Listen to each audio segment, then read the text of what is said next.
Hello Virgo, welcome to your full-length January tarot reading. You have the Lovers. If you've joined me from TikTok or Instagram, you saw me pull this card. So there's some kind of alignment or connection coming. There's like a mirroring here of the energies. So there could be something in your career or personal life that is coming into alignment. It could, of course, be a lover or a personal connection of some kind. They're kind of going in circles. You do notice, however, that one is more vocal than the other.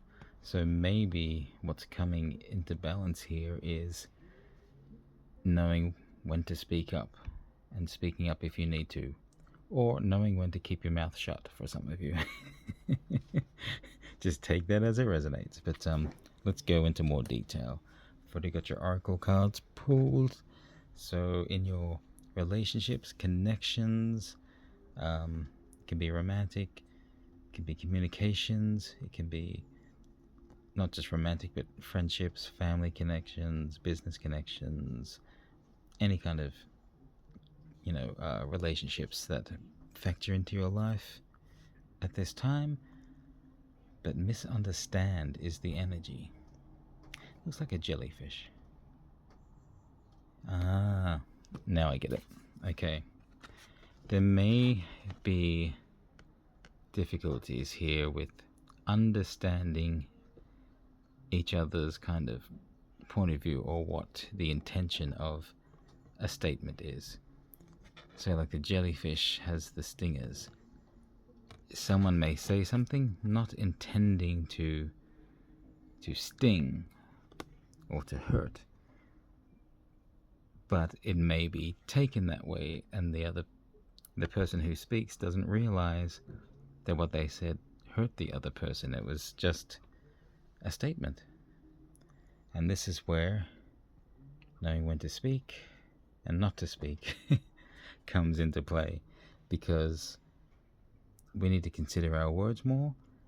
And if we're feeling hurt, or if the other person reacts oddly to something you say or do, you should also speak up if they don't, and just ask if something is not right. Just the better you communicate and get these little misunderstandings out of the way, the better. But let's pull your cards, if I can get this one to sit still. Alright. I'll move these cards out of the way. Okay. Virgo, January. Relationships, connections, communications. There's a few little things here, but okay. Page of Wands. Holding your passion, wisdom. It's a learning card. Learning to control your passions. So that's when, if you suddenly react to something someone says because you've misunderstood their intention, you have a breakdown in the relationship, in communication. So learn to control your passions. If you've felt like you've taken offense to something, count to 10 and then calmly just say, hey, sorry, what did you mean by that? Talk it out in a calm and rational manner. Don't fly off the handle, because conflict comes if you don't control your passions. Wow, okay. Yeah, you gotta really mind that fiery temper. And once you get that sort of conflict resolution happening, you're back to peace and celebration with the Nine of Cups. Okay, I think that's pretty straightforward in your relationship area. So this is your career, wealth, finance, any goals and projects you're focusing on. Nurture. Okay. Nurturing spirit is pretty good. You've got a lot of this water energy in there. which if we were looking at tarot cards, that would be emotions. Here, cups is emotions.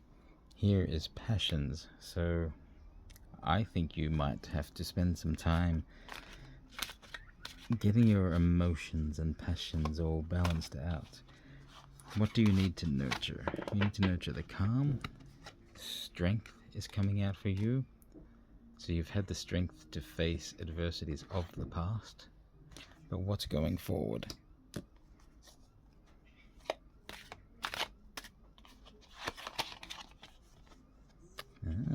Queen of Pentacles. Okay, that's someone who is more comfortably grounded and abundant and nurturing. Okay, so that's a good sign for career, wealth, and finances as well, because that's someone who's in power and building their wealth, in control of that. But it's someone who could be bringing more as well. So you're nurturing other factors. Yeah, keeping yourself grounded, building out something, whatever you're working on. It looks like it could be pretty positive so far. And then a new journey of passion with the Ace of Wands. Okay. Yep. So face the issues of your past, clear out any past misunderstandings, get your energy clear and focused, because then your abundance will come in, because you're a lot more giving and a lot more stable. As you give, so you receive. So yeah, there's a lot more abundant, fruitful, nurturing energy coming out of this. And then you find your passion, your proper passion for what you want to do in your careers and goals, and you put your passion into that, rather than letting your passion just hang around until you're ready to fly off the handle and start a fight. Here is where you focus your passion once you're grounded and put it into your investments. Okay, overall energies from Spirit, your life path, as I call it. It may reflect more of this, or there may be a special message in here for you. Reckless. We're still covering that. Don't get reckless. Once you put your passions in, you still have to maintain this balance, this integrity. Don't get reckless with your ideas. Don't act out of fear or knee-jerk reactions, instincts. The Fool. Okay. So to some degree, maybe you need to be a little bit carefree and joyous, but in moderation. Everything in moderation. If you're too tightly wound, you do all this snapping and you get the fighting. But if you're too loose, then you kind of lose everything and you go back to that disempowered, snappy, angry, unhappy person who's not comfortable with what they've got. Balance it out with wisdom. Reflect on things, illuminate issues that need illumination. You see, this side is dark, and he's like, what's over there? I've got my emotions flowing very plainly and smoothly right now, but what am I not addressing? Let's shed some light on that. There's a barrier here, so I need to reflect on what my barriers are. So that'll be some internal reflection for you, and that goes along with this Strength card, looking into the past and, you know, dealing with anything you haven't dealt with emotionally, any past issues, things that didn't work out the first time. Even if it's uncomfortable, spend some time just reflecting on it and Really think about what didn't go right. And if it's to do with other people as well, don't just immediately blame other people. Look at what you could have done differently as well. It takes two to tango. It also takes two to fight. So just reflect on that. And then victory. I quite like this kind of victory. You get over your hurdle here. Don't recklessly go into fights, but once you've properly cleared your energy, got the fun in your life, and then reflected on what you need to work on, then you've made way for victory. And this is a very giving victory. It's like, okay, I've defeated my adversaries, I've cut off or healed or just stopped those things internally inside myself that have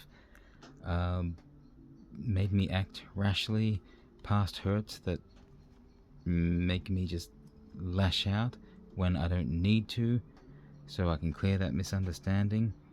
And now when I'm victorious in things, I can pay it forward. Maybe if I defeat an adversary, I can be like, here, don't just sit there thinking you've lost. I'm going to give you this sword, this idea. Move forward in this. This will help you get back to where you need to be. Or it's a case of the wisdom you've learned here, you can pay it forward to others who need it now that you're in your victory. Okay, so let's get to your outcomes. The energy of your outcomes is bored. Feeling a bit dissatisfied? Okay, so what I'm seeing there is like the top of a mountain, but it's actually a volcano, and it's kind of bubbling up. And you can see like the magma trails here.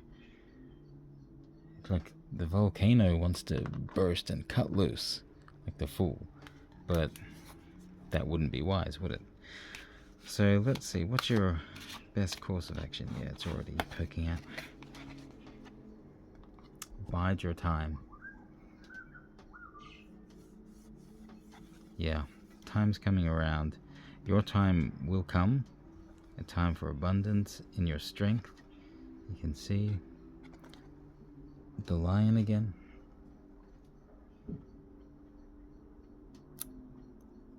Yeah. Spend the time reflecting on things, clearing out your issues, your emotional scars, any past things that need to be confronted and dealt with. Do that. Do it internally. It's not necessarily about confronting other people, because that's just you getting into fights again. You need to deal with the effects that lie inside you as unresolved scars, emotions, troubles, whatever it is. That's how you get in your power. That's reflecting on things. Here's where I ran my mouth and got flipped upside down. If I could reflect on that and do it differently, maybe I'd keep my mouth shut there. How would that have gone? Reflect on things. Okay, and after that time, I think there's good things coming in, but the ultimate outcome, well, hard work, but victory won. You complete what you need to do. And true, loyal friends and people in your life will reveal themselves after you've done this work. After you've taken the time to do the hard work, you've built a new foundation, a new home, a new sense of self and safety, a new you, and people are going to start to notice and be like, hey, look at the work they've done on themselves. I really misjudged them. I'm going to go over and see if they need some help and support, because I really like what they're giving off now. And that's your reading, Virgo, for January. Beginning of a bit of a journey here, a lot of self-reflection, and yeah, just you coming into your power. That was similar in Taurus as well. It's time for you to take action, probably inwardly. But if there's any issues going on in relationships or situations around you, you may need to take action there. But don't go in, half-cocked, flying off the handle, that sort of thing. Go in once you have some peace in mind, when you're calm, and handle things maturely and intelligently. And it's going to start to change your world. So if you think you're too in your emotions about something, you need to sit there and reflect on that and figure out why you get so caught up in your feelings over the situation. It'll lead back to something in your past that you need to make peace with. Okay, I hope that's been useful. I hope to see you next month in the February reading, and whatever else comes along that's relevant for you, Virgo. Yeah, take care and enjoy the rest of January.